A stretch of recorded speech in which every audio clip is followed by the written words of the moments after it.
سورہ فاتحہ کے متعلق احکام و مسائل۔ سورہ فاتحہ میں پہلے اللہ تعالیٰ کی حمد و ثنا ہے، پھر صرف اللہ تعالیٰ ہی کی عبادت کا اقرار اور اس کا اظہار ہے۔ ہم اس کے سوا کسی کو اپنا حاجت روا نہیں سمجھتے۔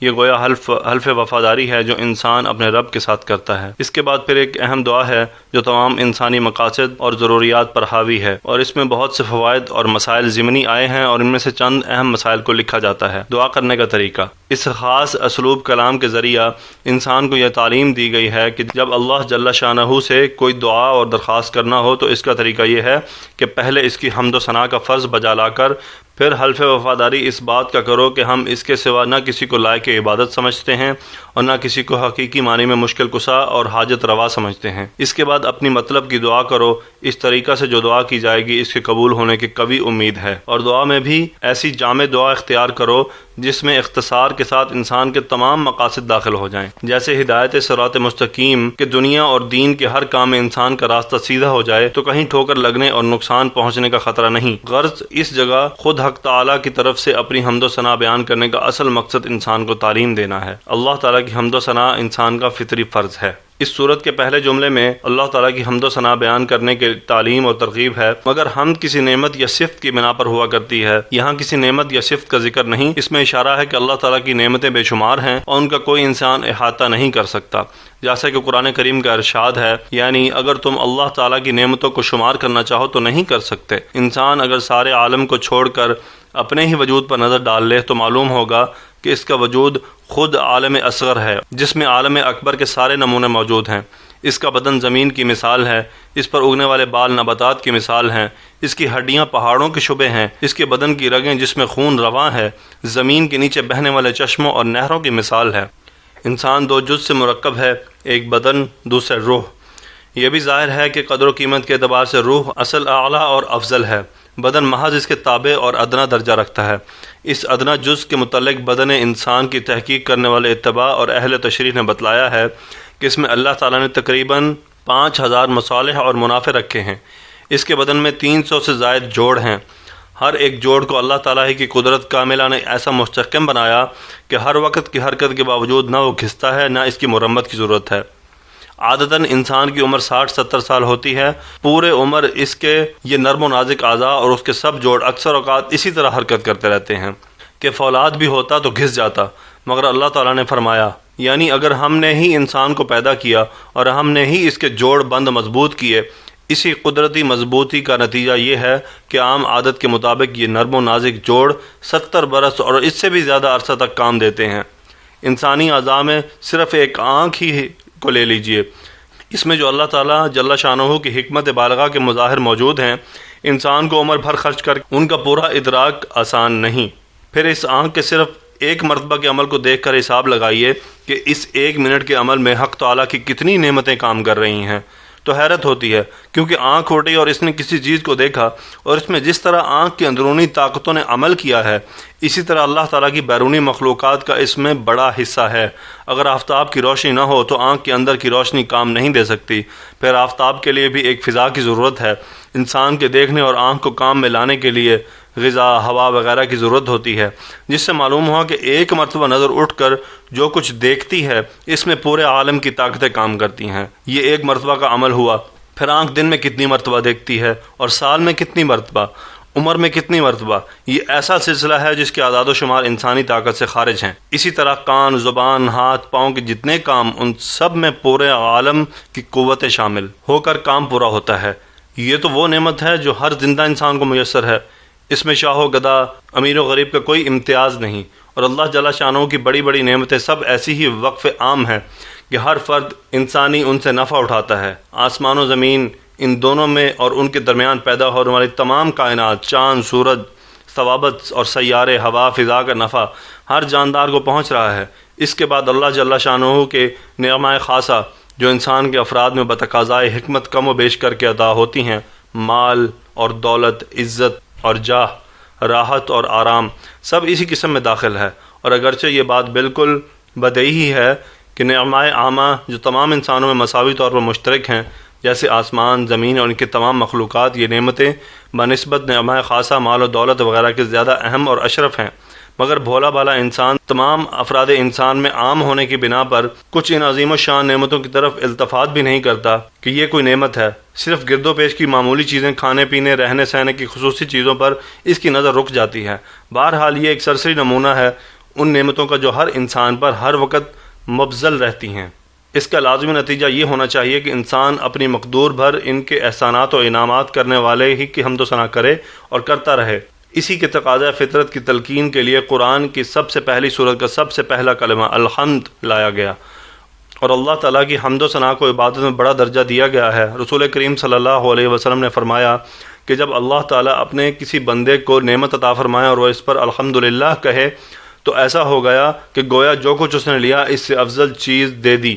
ایک دوسری حدیث میں ہے کہ اگر ساری دنیا کی نعمتیں کسی ایک شخص کو حاصل ہو جائیں اور وہ اس پر الحمدللہ کہہ دے تو یہ الحمدللہ ان ساری دنیا کی نعمتوں سے افضل ہے۔ قرطبی رحمۃ اللہ علیہ نے بعض علماء سے نقل کیا کہ اس کا مطلب یہ ہے کہ الحمدللہ زبان سے کہنا بھی اللہ تعالیٰ کی ایک نعمت ہے، اور یہ نعمت ساری دنیا کی نعمتوں سے افضل ہے۔ اور حدیث صحیح میں ہے کہ الحمدللہ سے میزان عمل کا آدھا پلہ بھر جاتا ہے۔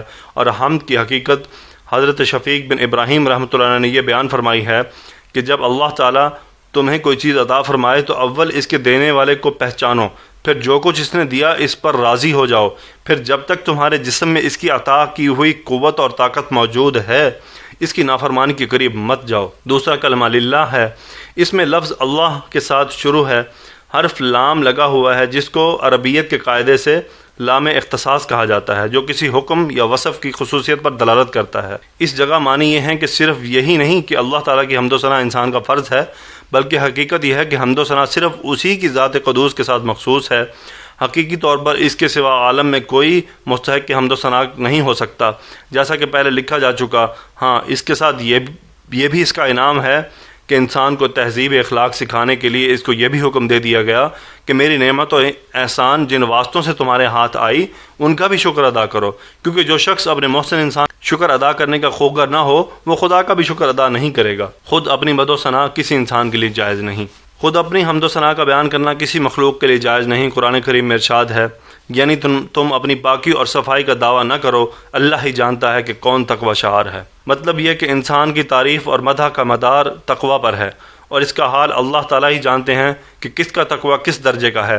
حق تعالیٰ نے جو اپنی حمد و ثنا خود بیان فرمائی اس کی وجہ یہ ہے کہ بیچارہ انسان اس کی استعداد نہیں رکھتا کہ وہ بارگاہ عزت و جلال کی حمد و ثنا کیسے بیان کرے، تو کسی کو کیا مجال کہ اللہ تعالیٰ کی شایان شان حمد و ثنا کر سکے۔ رسول کریم صلی اللہ علیہ وسلم نے فرمایا، یعنی میں آپ کی ثنا کما حق کا ادا نہیں کر سکتا، اس لیے کہ اللہ جل شانہ نے خود ہی حمد و ثنا کا طریقہ انسان کو تعلیم فرما دیا۔ لفظ رب اللہ تعالیٰ کی خاص نام ہے اور غیر اللہ کو رب کہنا جائز نہیں۔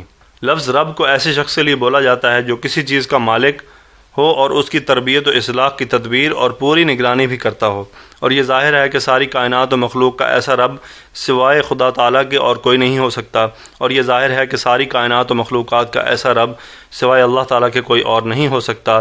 اس لیے یہ لفظ اپنے اطلاق کے وقت حق تعالیٰ کے ساتھ خاص ہے، غیر اللہ کو رب کہنا جائز نہیں۔ صحیح مسلم کی حدیث میں اس کی ممانعت آئی ہے کہ کوئی غلام یا نوکر اپنے آقا کو رب کہے، البتہ کسی خاص چیز کی طرف اضافت کر کے انسان وغیرہ کے لیے بھی یہ لفظ بولا جا سکتا ہے، مثلا رب المال، رب الدار، بروایت قرطبی۔ استعانت کے معنی کی تشریح۔ ایاک نعبد و ایاک نستعین کے معنی مفسر القرآن حضرت عبداللہ بن عباس رضی اللہ تعالیٰ عنہ نے یہ بیان فرمائے کہ ہم تیری ہی عبادت کرتے ہیں، تیرے سوا کسی کی عبادت نہیں کرتے، اور تجھ ہی سے مدد مانگتے ہیں، تیرے سوا کسی سے مدد نہیں مانگتے۔ ابن جریر رحمۃ اللہ علیہ اور ابن ابی حاتم رحمۃ اللہ علیہ۔ بعض سلف صالحین رحمۃ اللہ علیہ نے فرمایا کہ سورہ فاتحہ پورے قرآن کا راز خلاصہ ہے، اور آیت ایاک نعبد و ایاک نستعین پوری سورہ فاتحہ کا راز اور خلاصہ ہے، کیونکہ اس کے بعد پہلے جملے میں شرک سے بری ہونے کا اعلان ہے اور دوسرے جملے میں اپنی قوت و قدرت سے بری ہونے کا اظہار ہے کہ بندہ عاجز بغیر اللہ تعالیٰ کی مدد کے کچھ نہیں کر سکتا، جس کا نتیجہ اپنے سب کاموں کو اللہ تعالیٰ کے سپرد کرتا ہے، جس کی ہدایت قرآن کریم میں جا بجا آئی ہے۔ ان تمام آیات کا حاصل یہی ہے کہ مومن اپنے ہر عمل میں اعتماد اور بھروسہ نہ اپنی قابلیت پر کرے نہ کسی دوسرے کی مدد پر، بلکہ کلی اعتماد صرف اللہ تعالیٰ پر ہونا چاہیے، وہی کارساز مطلق ہے۔ اس سے دو مسئلے اصول عقائد کے ثابت ہوئے۔ اول یہ کہ اللہ کے سوا کسی کی عبادت روا نہیں، اس کی عبادت میں کسی کو شریک کرنا حرام اور ناقابل معافی جرم ہے۔ عبادت کے معنی اوپر معلوم ہو چکے کہ کسی ذات کی انتہائی عظمت اور محبت کی بنا اس کے سامنے اپنی انتہائی عاجزی اور تزلزل کا اظہار ہے۔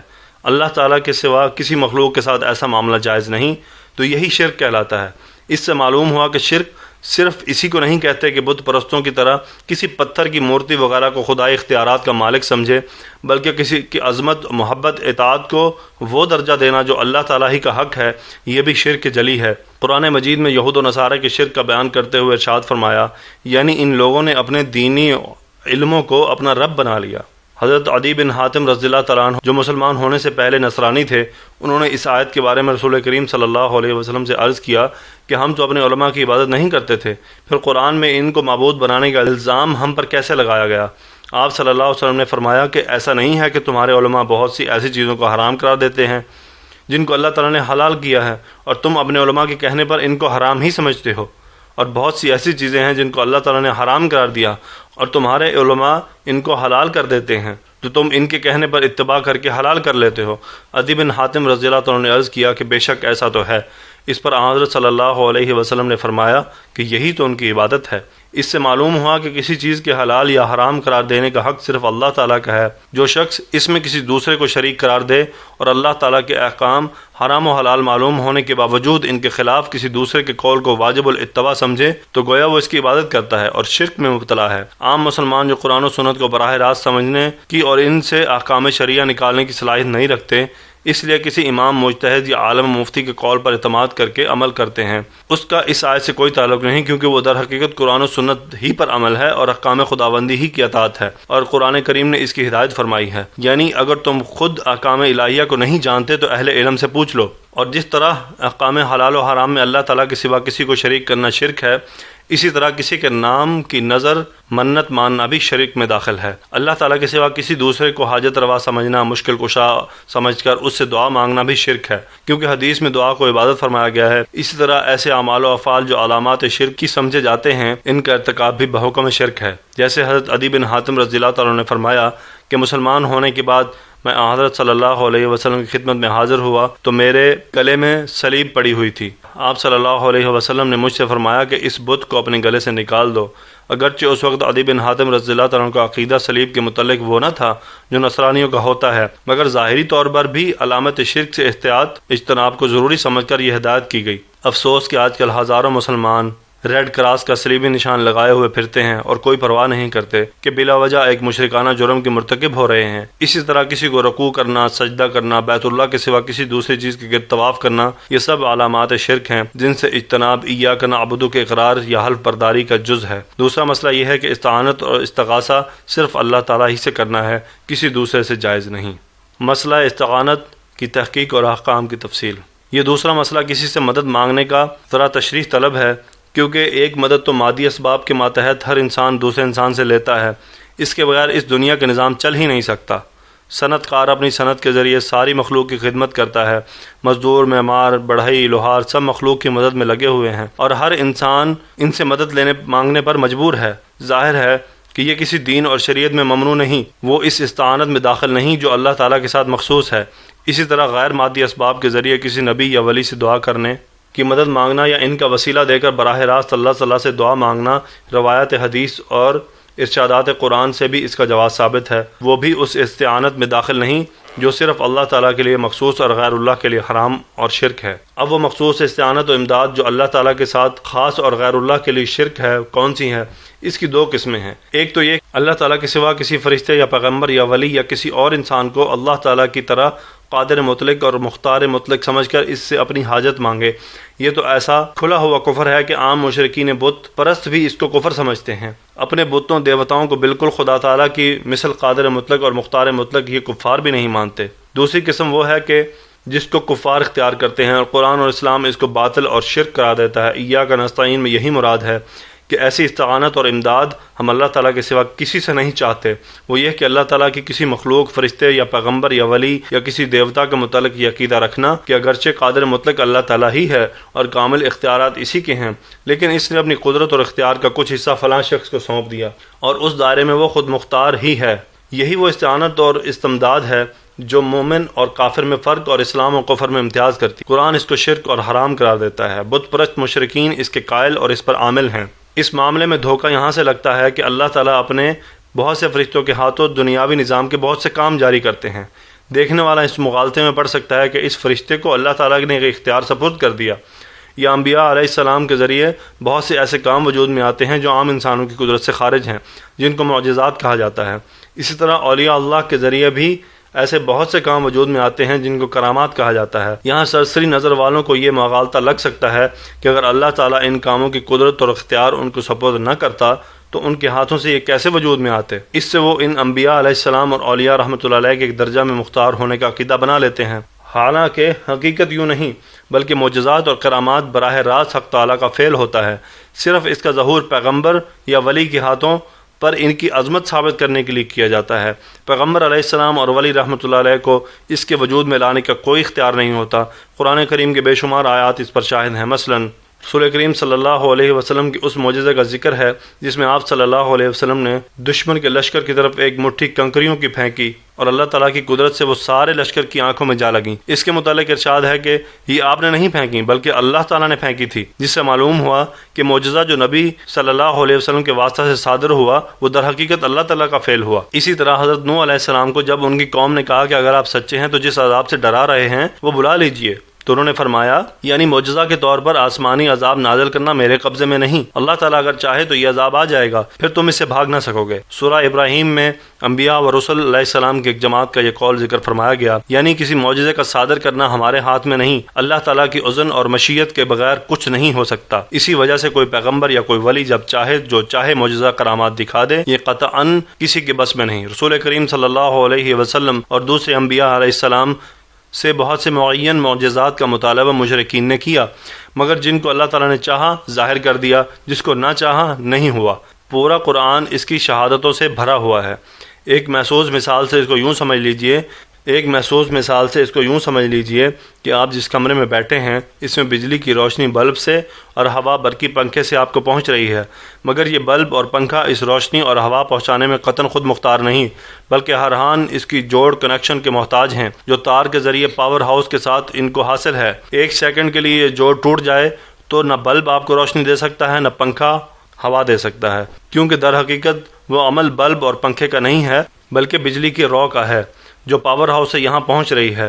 انبیاء علیہ السلام اور اولیاء رحمۃ اللہ علیہ اور سب فرشتے ہر عمل میں، ہر کام میں، ہر آن حق تعالیٰ کے محتاج ہیں۔ اسی کی قدرت اور مشیت سے سب کام وجود میں آتے ہیں۔ اگرچہ ظہور اس کا بلب اور پنکھے کی طرح انبیاء علیہ السلام اور اولیاء رحمۃ اللہ علیہ کے ہاتھوں پر ہوتا ہے، اس مثال سے یہ بھی واضح ہو گیا کہ ان چیزوں کے صدور اور وجود میں اگرچہ اختیار انبیاء علیہ السلام اولیاء کا نہیں، مگر ان کا وجود باوجود ان سے بالکل بے دخل بھی نہیں۔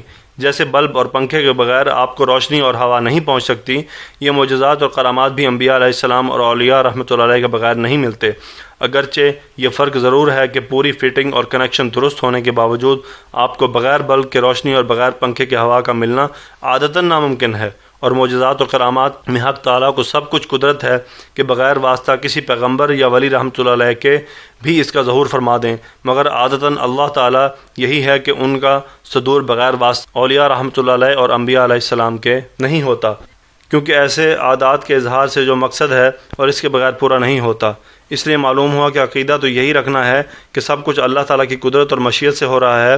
اس کے ساتھ انبیاء علیہ السلام اور اولیاء رحمۃ اللہ علیہ کی عظمت اور ضرورت کا بھی اعتراف ضروری ہے۔ اس کے بغیر رضا الہی اور طاعت احکام خداوندی سے محروم رہے گا۔ جس طرح کوئی شخص بلب اور پنکھے کی قدر نہ پہچانے اور ان کو ضائع کر دے تو روشنی اور ہوا سے محروم رہتا ہے۔ وسیلہ استعانت اور استعداد کے مسئلے میں بکثرت لوگوں کو اشکال رہتا ہے۔ امید ہے کہ اس تشریح سے اصل حقیقت واضح ہو جائے گی اور یہ بھی معلوم ہو جائے گا کہ انبیاء علیہ السلام اور اولیاء رحمۃ اللہ علیہ کو وسیلہ بنانا نہ مطلقاً جائز ہے اور نہ مطلقاً ناجائز، بلکہ اس میں وہ تفصیل ہے جو اوپر ذکر کی گئی ہے کہ کسی کو مختار مطلق سمجھ کر وسیلہ بنایا جائے تو شرک اور حرام ہے، محض واسطہ اور ذریعہ سمجھ کر کیا جائے تو جائز ہے۔ اس میں عام طور پر لوگوں میں افراط و تفریط کا عمل نظر آتا ہے۔ صراط مستقیم کی ہدایت دنیا اور دین میں کلید کامیابی ہے۔ اس تفسیر میں یہ بات وضاحت سے آ گئی کہ قرآن کریم نے جس دعا کو ہر شخص کے لیے، ہر کام کے لیے، ہر حال میں انتخاب فرمایا ہے وہ صراط مستقیم کی ہدایت کی دعا ہے۔ جس طرح آخرت کی کامیابی اس صراط مستقیم پر موقوف ہے جو انسان کو جنت کی طرف لے جائے، اسی طرح دنیا کے سارے کاموں میں بھی غور کرو تو کامیابی کا مدار صراط مستقیم ہی ہے۔ جس کام میں وہ آلات اور ذرائع اختیار کیے گئے جس کے نتیجے میں مقصد کا حصول عادتاً لازمی ہے تو کامیابی عادتاً لازمی ہوتی ہے۔ جہاں کہیں انسان اپنے مقصد میں کامیاب نہیں ہوتا تو اگر وہ غور کرے تو معلوم ہو جائے گا کہ کام کے کسی مرحلے میں اس نے غلطی کی ہے، صحیح راستہ ہاتھ سے چھوٹ گیا تھا، اس لیے ناکامیابی ہوئی۔ اس کا حاصل یہی ہے کہ صراط مستقیم کی ہدایت صرف آخرت اور دین کے کاموں کے ساتھ مخصوص نہیں، دنیا کے سب کاموں کی درستی اور کامیابی بھی اسی پر موقوف ہے۔ اس لیے یہ دعا ایسی ہے کہ مومن کو ہر وقت حرز جان بنانے کے قابل ہے۔ شرط یہ ہے کہ استحضار اور نیت کے ساتھ کی جائے۔